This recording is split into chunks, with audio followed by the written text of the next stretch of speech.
Hello and welcome back to my YouTube channel. I would like to talk about this early game in the Champions League round 4 between PSV Eindhoven and Girona Football Club.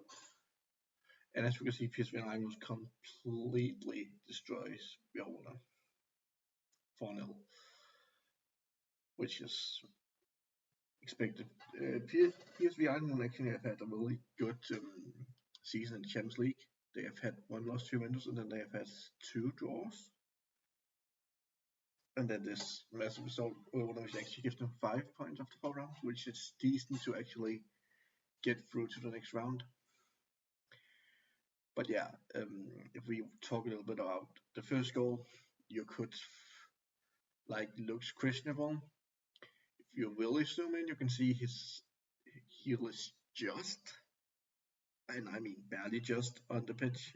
So this was almost a faulty throw-in and should have been given the other way, but it isn't, so there's not really that much discussion about this, but this is very, very close when you look at it, because as you can see here, the ball has not been thrown, and most of his foot, it's arguable. It looks like his heels when you really zoom in, but when I first saw it in the normal, was that, and then when I saw slow motion, I thought that wasn't, so that's why I have gotten this still picture, so I actually could see if it was him. But yeah, the first goal was from a throw-in into the box and then a header by Flamingo. Then they score a really, really good second goal. And let's see if we quickly look over. As you can see, Martinez then gets a yellow card in an argument or in a collision with Luke de Jong, which will actually end up meaning a lot because he ends up getting a red card in this 10 minutes into the second half. And from there, PSV is just in control. Girona doesn't have any chances at all. As you can see if you look at the graph, it's just all PSV momentum until they score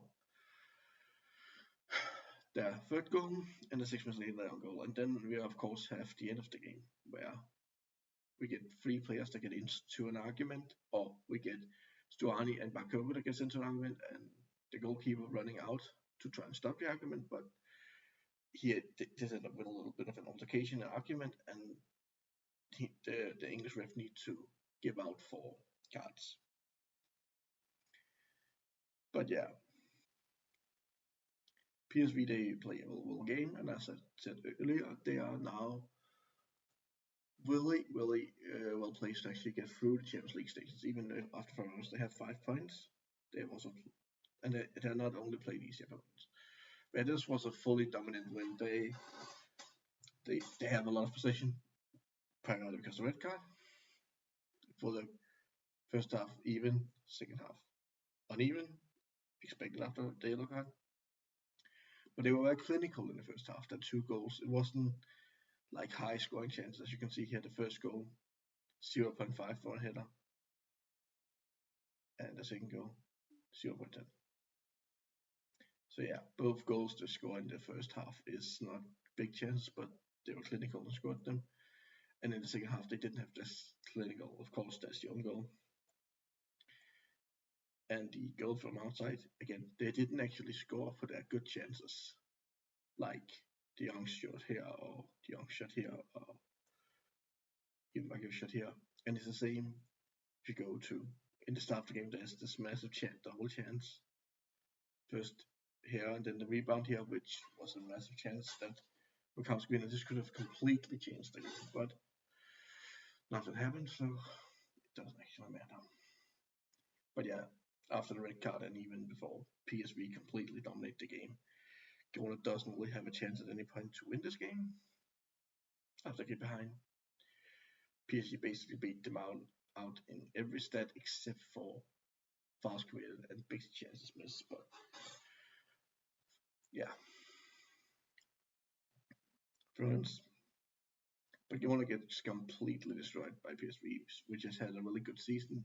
In the Eredivisie, they've only lost to Ajax this week, and now in Champions League, like I said, they're up to 5 points. If you look at who they've played. If we go to the table, we can see the form. If you look at who they've played, they have lost in the first round to Juventus, which is a team that's doing really well. Then they played Sporting, a hard opponent, they got draw. Then they played PSG, so you think they would have played their two first team in. They played one of the first seed teams at least, and they played PSV Eindhoven. So it's not the hardest competition, but it is definitely a hard competition, which is good. And they have Shakhtar next, so they should get to 8 points, which is theorized as the point where they can get out of this.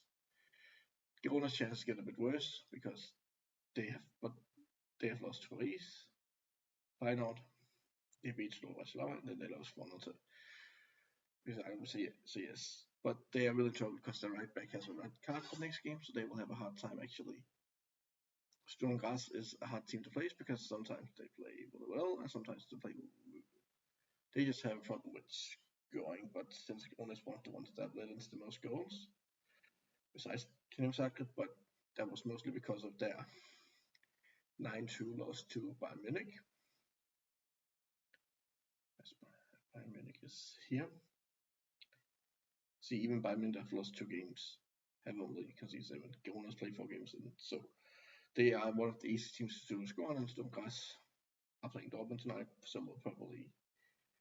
But yeah, they will probably be the easy game, and they need to win this game if they want to stay in the competition. Because if you look at this, we look at schedule another time later. Girona will need to win this game if they want to stay with a chance of getting out of Champions League, getting out into the top 24 for Champions League. Because if we look at it, we're expecting some of the teams down here with 3 to actually. No, okay. We're expecting they will get a harder schedule now because theoretically, Feyenoord and Girona and Slovan Bratislava shouldn't be the highest seeds. So Girona's hard schedule are now coming in, so the games that besides from Costa should be the easy game. So at that point they will play it against both their 4th seeds. And I think lost to one of their 1st seeds and one of their 2nd seeds. So they have at least, depending on where PSG was, a 1st seed left, a 2nd seed left, and a 1st seed left. Unless PSG was in the 2nd seed, then they will have probably 2 1st seed, a 2nd seed, and a 3rd seed. Because I think PSV was a 2nd seed, and Feyenoord was 3rd seed. Because I can't see Slovan Bratislava and Sturm Graz being more the front seeds. So they need to win the next game. Anything but a win will actually almost make them they're not mathematically out, but it will be hard for them to win because they will only have the better teams they need to meet left. So yeah, Girona gets a red card and gets in trouble. And this was one of the games they need to win if they wanted to get out of this Champions League group stage, which they probably won't now. Besides, that's not really anything surprising in none of the lineups. And yeah, as you can see, Girona, the whole team kind of flopped except the goalkeeper because he's had a lot of saves because PSV Eindhoven had a lot of chances. But that was it for this video. To my left, there will be another video recommended by the other, and to my right, down below right, you can subscribe to my channel. See ya!